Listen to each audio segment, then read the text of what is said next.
Did you know that a Russian princess haunts an Alaskan hillside? Hi, Dad! Hello, everyone, and welcome to Weary Lore. Welcome back to my Urban Legends of America series. Today, we'll be talking about urban legends from Alaska. Let's see what lines we can blur here. I will not lie. I was super excited to research Alaskan urban legends. Alaska, to me, is one of the most unique states in the US. The culture in Alaska is unlike the culture in any other state. I was hoping that the urban legends there would be just as unique. And, well, let's just get into the legends. The first urban legend that I want to talk about, I'm not even sure that I would categorize it as an urban legend. Let me just be straight with you here. I presented the legends that I had researched to a panel, and then I asked that panel which ones they wanted me to report on in this video.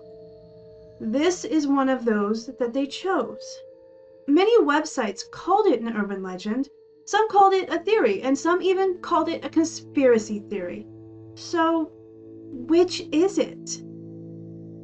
I don't have that answer for you. The Alaskan Vortex, also known as the Alaskan Triangle, is exactly what you think it is. It is Alaska's answer to the Bermuda Triangle. This area is home to massive energy vortexes, supposedly, that have led to a number of mysterious disappearances. The Alaskan Triangle is a region in Alaska that stretches between Anchorage, Juneau, and Utqiagvik.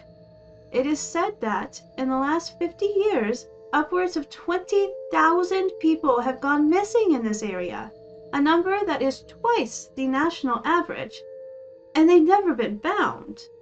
There's been no sightings of them or the aircraft that they went missing on. Now, this area is comprised of large boreal forest, barren tundra, and icy peaks, and it's hundreds of thousands of square miles. If something's going to go missing, I wouldn't be surprised if it went missing there.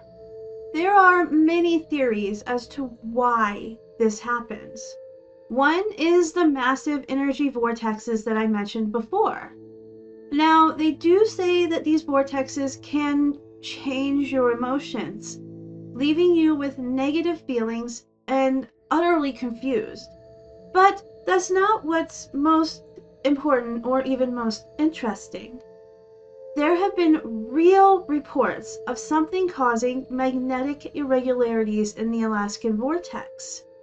This can cause equipment to malfunction and even make compasses read incorrectly. This is highly dangerous in such an inhospitable environment. Add this to feelings of confusion and maybe even hallucinations, and it could explain some of the disappearances and crashes. Another theory, which I find much less likely and therefore kind of funny, is that it's aliens. I'm sorry. I just don't have a lot of respect for them. If they really do exist, the least they could do is try to fix our messed up planet instead of having encounters of the fourth kind then disappearing like a bad date. But back on subject. In 1986, it's reported that a Japan Airlines flight had an extraterrestrial encounter while over the Alaskan vortex. They claimed that strange objects were keeping pace with their plane and moving around in erratic motions while emitting bursts of light. This claim was, once again, reportedly verified by civilian and military radar. So, does that mean that aliens are abducting all the people who go missing in the Alaskan vortex? The last theory is that, well, it's a cryptid. The Tlingit and Tsimshian people tell stories of a creature, a shapeshifter that prowls the Alaskan wilderness and snatches its prey from the unforgiving tundra. This shapeshifter is known as Yakushtaka. It normally appears looking like a kind of messed up otter, but is able to mimic the form of a human, disguising itself as a trusted friend to someone who is lost in the wilderness. It will then lead the unwilling person deeper into the tundra, where they are never seen again, at least as a human. Their lives either end in a horrific way, or they become a kushtaka themselves. If you've watched my channel for any amount of time, you most likely know what my favorite theory is. But it's not rooted in any type of reality. It's most likely some sort of magnetic interference causing crashes due to malfunctioning equipment. This issue is most likely magnified by the area being a busy travel area, like the Bermuda Triangle. I can't give exact numbers, but it has been proven that the amount of disappearances in the Bermuda Triangle are average. They just seem extremely high because a very large amount of ships and planes go through that area. Personal opinion, I don't like this as an urban legend, as much as some people say it is one. Sure, it has some legend tied in with it, but I feel like it's just a natural phenomenon. I wouldn't be so harsh as to give it an F, but E is as good as I can go. Let's talk about some ghosts. Well, one ghost, whose identity is highly debated. In Sitka, Alaska, there's a hill, but it's a very special hill. It is known as Castle Hill, but no castle stands upon this hill, just the memory of one. Castle Hill is a National Historic Landmark. It is a site where Russian Alaska was formally handed over to the United States in 1867. That's right, Russian Alaska. Did you know Russia conquered part of Alaska? But that's a story for another time. We're here to talk about the castle that used to reside on Castle Hill and the ghost believed to still haunt the area. Baranov Castle was the home of many Russian governors. After many battles with the native Alaskan people, Castle Hill was taken, and by 1836, Baranov Castle was built. This is where the story gets a little muddy. The battles, the Russian takeover, and the construction of the buildings, all of this is factual history.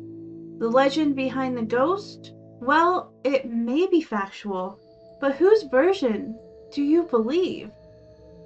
Let's tell it like there's no names and no dates, just the legend and its consequences. At some time in history, there was a beautiful Russian princess.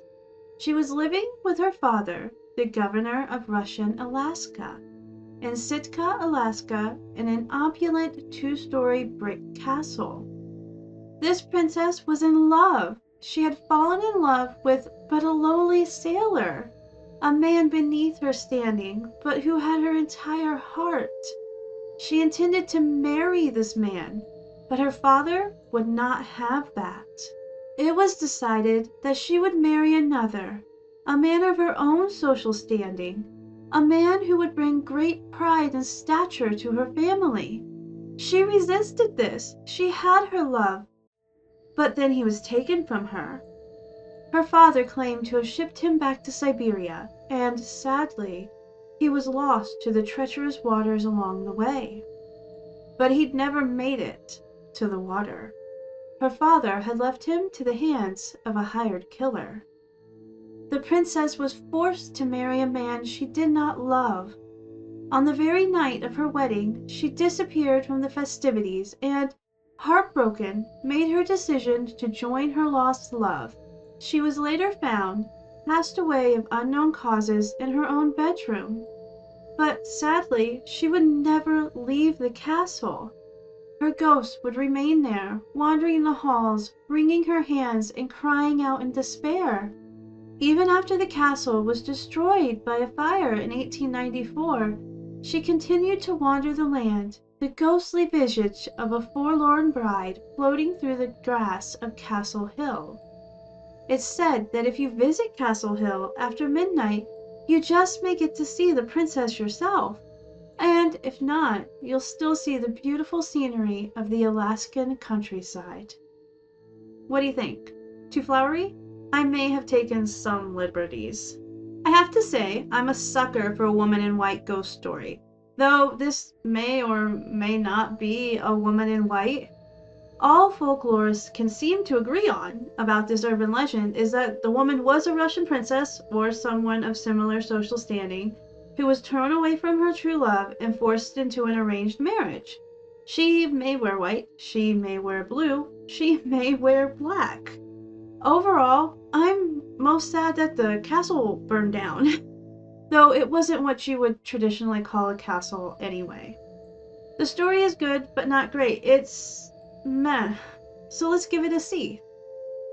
And here we are again, the last urban legend. And this one is just a legend, but I'll explain that at the end. In Alaska, there is a small town called Portlock. Well, there was a small town called Portlock. It is now a ghost town, completely abandoned, inhabited by nothing but derelict buildings and the souls of those who died grisly deaths there. Portlock was established in the Kenai Peninsula in the early 20th century. In those days, it was but a humble cannery, particularly for salmon. In 1921, a United States post office opened in the town, and they were officially making their mark on the map for around 30 years. Then something terrible happened. In the 1940s, townspeople started disappearing. Lumberjacks would go to work and not return. Men would go fishing and not return alive. They would wash up on shore, their bodies in pieces, and their deaths a complete mystery. Cannery workers would go into the hills to hunt and never come back, except for one. And this was one that you would never want to see. As the 40s continued, more bodies would appear, bludgeoned, dismembered, and mutilated. There were no clues to their deaths, except for the large footprints found pressed deep in the ground. These human-like footprints were easily 18 inches long and accompanied by fleeting sightings of a large ape-like creature that would disappear as soon as human eyes landed on it. The Nantinak had invaded the town and taken more than half its inhabitants. This Bigfoot-type creature was wreaking havoc on the small cannery and leaving no survivors in its wake. By 1949, Portlock was abandoned, handed back over to the native inhabitants that had made their stance known. Terrifying, right? But a legend is a legend is a legend. Was Portlock really abandoned because of a killer Bigfoot? No. It was abandoned because of a highway. After the construction of Alaska Route 1, Portlock, along with other towns, were abandoned. It wasn't because of murderous creatures or mysterious circumstances. It was because the port-to-sea traffic was no longer needed. But wait, you say? Maybe the highway wasn't the only reason the town was abandoned. Maybe there were attacks and the two things coincided. Sorry, no. Like I said, I'm not here to do a big debunk on these urban legends, but I felt the need to at least let all of you know that this one in particular had been completely discredited. Its creation was traced back to a single article which then grew and evolved online until an urban legend was created. Like Slenderman and the Rake, this was a falsification done so well that people don't know it's a falsification. I feel like I'm being really harsh on Alaska, but even if I completely put aside that this was completely faked, I still find it to be middle of the line, basic urban legend. C rating. That does not mean that all of Alaska's legends are in the middle ground. If you look into Raven, the mysterious trickster god who created Alaska, well, it's an absolutely fascinating tale. You can actually read Raven's legends for free on Project Gutenberg. The link will be in the video description below. That legend would land comfortably in S tier, but it's a legend, not an urban legend. There may be a blurred line there as well, but that's also not what this is about. What do you think? Was I too hard on Alaska? Is there an urban legend that you want me to look into in your state? Let me know down in the comments below. If you liked this video, please press those subscribe and like buttons. It would be greatly appreciated. As always, Thank you so much for watching, and I'll see you in the next one.